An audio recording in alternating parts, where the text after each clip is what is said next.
Good morning students. पिछले class में मैंने आप लोगों को बताया था कि वर्ड्स अरेंजमेंट यानी कि अरेंजमेंट ऑफ वर्ड्स में क्या क्या नियम होते हैं। उसमें 4 रूल्स मैंने आप लोगों को बताया था। तो उसी सीरीज को मैं आगे बढ़ाते हुए ये इसका पार्ट 2 लाया हूं, जिसमें मैं आपको 5वां रूल्स बताऊंगा।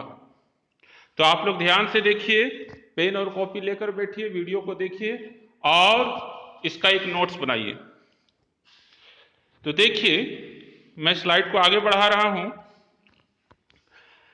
मैंने जो 4 रूल्स लिखाया था उसके बाद ये 5वां रूल है कि इंग्लिश सेंटेंस निम्न नियम से बनाया जाता है। 5वां रूल क्या है?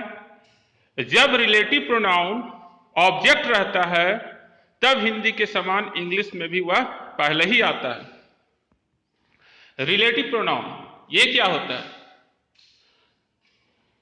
आप लोग जब पार्ट्स ऑफ स्पीच का चैप्टर जब पढ़ेंगे, जब मैं आप लोगों को बताऊंगा, उसमें प्रोनाउन होता है, नाउन होता है, प्रोनाउन होता है।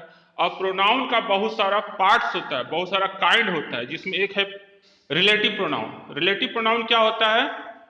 किसी को पता है तो सोचिए मन में। रिलेटिव प्रोनाउन होता है जो किसी नाउन के साथ एक संबंध स्थापित करता है। रिलेटिव प्रोनाउन से पहले नाउन रहता है और उसके साथ यह एक संबंध स्थापित करता है और दो सेंटेंस को ये जोड़ने का भी काम करता है। इसीलिए इसको कनेक्टर्स भी कहते हैं, कनेक्टर ऑफ सेंटेंसेस भी कहते हैं। ठीक है। तो रिलेटिव प्रोनाउन जो ऑब्जेक्ट रहता है तब हिंदी के समान इंग्लिश में भी वह पहले ही आता है। जैसे हिंदी का एक सेंटेंस है, इसको देखिए। यह वही पुस्तक है जिसे मैं खरीदना चाहता हूं। इसमें हिंदी में रिलेटिव प्रोनाउन कहां नजर आ रहा है? जिसे। जिसे क्या है? यह एक रिलेटिव प्रोनाउन है। ठीक है। और यह उसके जो इंग्लिश ट्रांसलेशन उसमें देखिए, this is the book which I want to, sorry यहां पर आप सुधार लीजिएगा, परचेज कर दीजिएगा। प्ले है, परचेज कर दीजिएगा, PURCHASE। ठीक है, इसको सुधार लीजिएगा आप। यह वही पुस्तक है जिसे मैं खरीदना चाहता हूं। This is the book which I want to purchase. ठीक है, which I want to purchase. यहां पर देखिए, विच जो है वो रिलेटिव प्रोनाउन है। क्या है? रिलेटिव प्रोनाउन है। यह किसके साथ संबंध बना रहा है? यह बुक के साथ संबंध बना रहा। बुक क्या है? बुक है नाउन, और ये रिलेटिव प्रोनाउन से पहले है। और उसके बाद सारा सेंटेंस आई है, वांट टू प्ले है, यानी कि रिलेटिव प्रोनाउन जो होता है वह सेंटेंस के आगे होता है। I want to play which के बाद है, इसका मतलब रिलेटिव प्रोनाउन क्या है? सेंटेंस के आगे है। आप लोगों को ध्यान देना होगा, जहां पर भी रिलेटिव प्रोनाउन होता है वह सेंटेंस के आगे होता है। अगला सेंटेंस आप इसको समझिए। यह वही लड़का है जिसे आपने कल देखा था। आप ध्यान से देखिए इस सेंटेंस को और इसमें पहचानने की कोशिश कीजिए कि इसमें रिलेटिव प्रोनाउन कहां है। Very good. जिसे। जिसे क्या है? यह एक रिलेटिव प्रोनाउन है। ठीक है, क्योंकि ये लड़का के साथ संबंध बना रहा है। लड़का क्या है? लड़का है नाउन। ये लड़का के साथ एक संबंध स्थापित कर रहा है, बता रहा है कि देखो लड़का है। लड़का के साथ दूसरे सेंटेंस को जोड़ रहा है, जिसे आपने कल देखा था। इसका अगर हम इंग्लिश ट्रांसलेट करेंगे तो this is the boy whom you saw yesterday। इसमें रिलेटिव प्रोनाउन कहां है? whom।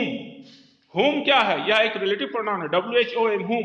यह एक रिलेटिव प्रोनाउन। ये किसके साथ संबंध स्थापित करवा रहा है? बॉय के साथ। बॉय क्या है? बॉय है एक लड़का, यानी कि नाउन। नाउन के साथ रिलेटिव प्रोनाउन संबंध स्थापित करवा रहा है, दूसरे सेंटेंस को जोड़ रहा है।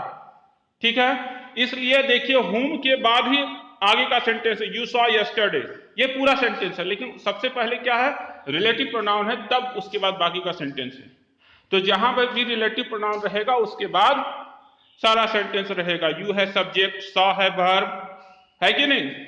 तो ये सारा रहेगा, लेकिन सबसे पहले रिलेटिव प्रोनाउन होगा, उसके बाद ही सेंटेंस होगा।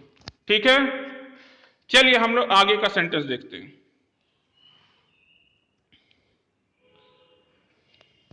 नंबर 6, हिंदी की तरह अंग्रेजी में भी एडजेक्टिव प्रायः नाउन से पहले आता है।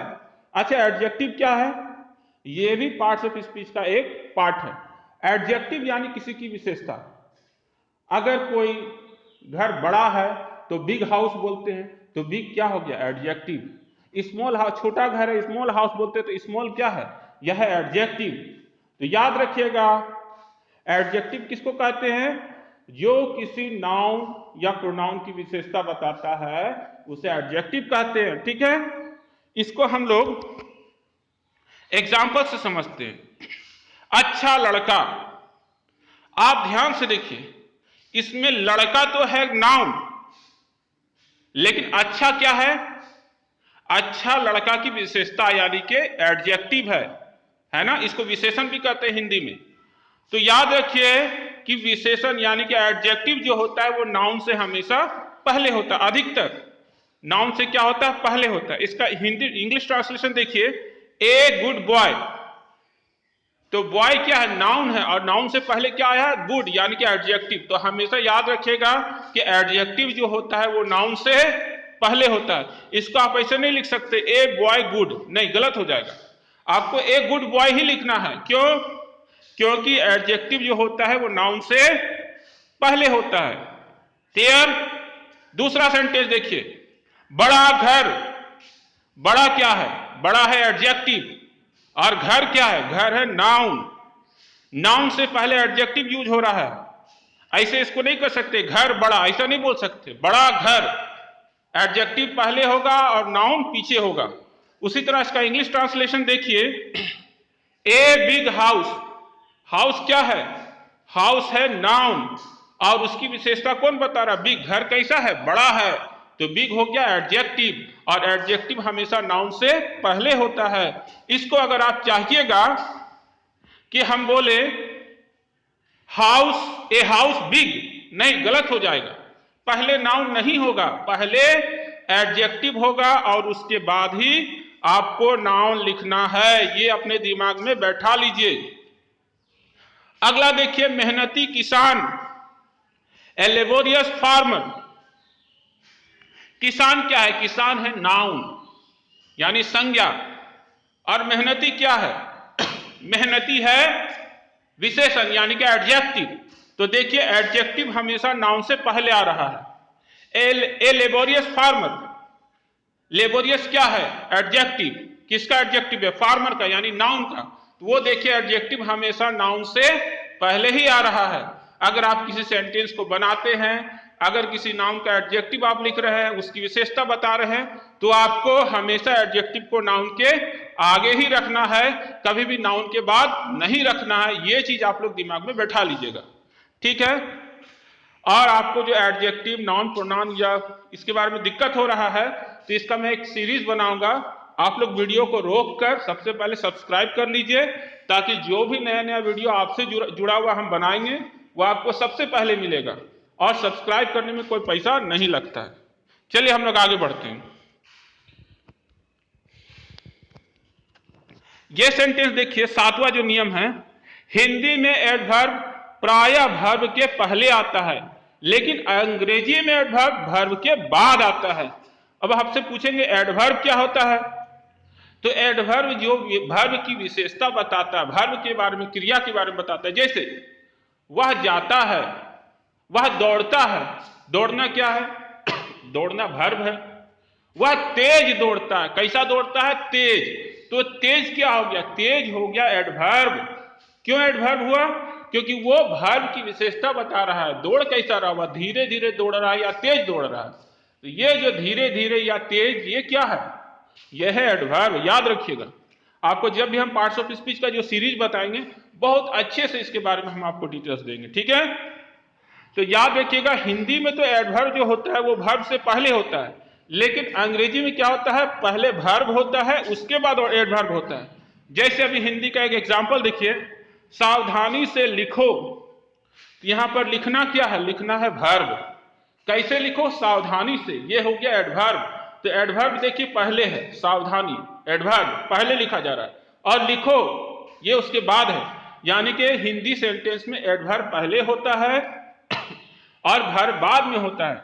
लेकिन वही इंग्लिश में देखिए, राइट केयरफुली, पहले क्या लिखा है? राइट यानी कि वर्ब, और केयरफुली ये क्या है? ये है एडवर्ब। तो हमेशा याद रखिएगा कि इंग्लिश सेंटेंस में पहले वर्ब होता है, उसके बाद एडवर्ब होता है। याद रखिएगा, इंग्लिश सेंटेंस में पहले वर्ब उसके बाद एडवर्ब। कभी भी इसको ऐसे नहीं बोल सकते कि केयरफुली राइट, नहीं नहीं, गलत हो जाएगा। राइट केयरफुली, पहले आपको वर्ब लिखना है, उसके बाद ही आपको एडवर्ब लिखना है, ठीक है। चलिए इसको हम अगले सेंटेंस में समझते हैं। वह प्रतिदिन स्नान करता है। स्नान करना क्या है? यह है वर्ब, क्रिया है, वर्ब। लेकिन प्रतिदिन क्या है? यह है एडवर्ब। हिंदी सेंटेंस में देखिए, प्रतिदिन पहले आ रहा है और स्नान करना बाद में आ रहा है कि नहीं? यानी कि एडवर्ब पहले लिखा जा रहा है और वर्ब बाद में लिखा जा रहा है। लेकिन वही अगर हम इंग्लिश में देखते हैं, इसको ट्रांसलेट करते हैं, तो ही बाथ्स डेली। तो यहां पर देखिए, बाथ्स क्या है? यह है वर्ब, और डेली क्या है? यह है एडवर्ब। तो देखिए, वर्ब पहले आ रहा, बाथ्स, और उसके बाद एडवर्ब आ रहा है। तो इसी तरीके से आप लोग समझ जाइए कि जब भी कोई सेंटेंस आप बनाइएगा तो पहले आपको वर्ब लिखना है और उसके बाद ही आपको एडवर्ब लिखना है, ठीक है। तो इस तरीके से ये चैप्टर पूरा कंप्लीट होता है। आप लोग इसको अच्छे से लिखिए और अच्छे से समझिए। अगर कोई दिक्कत होता है तो आप लोग हमको लिखिए, कमेंट कीजिए, हम आपको इसके बारे में अच्छे से बताएंगे, ठीक है। ठीक है, थैंक यू।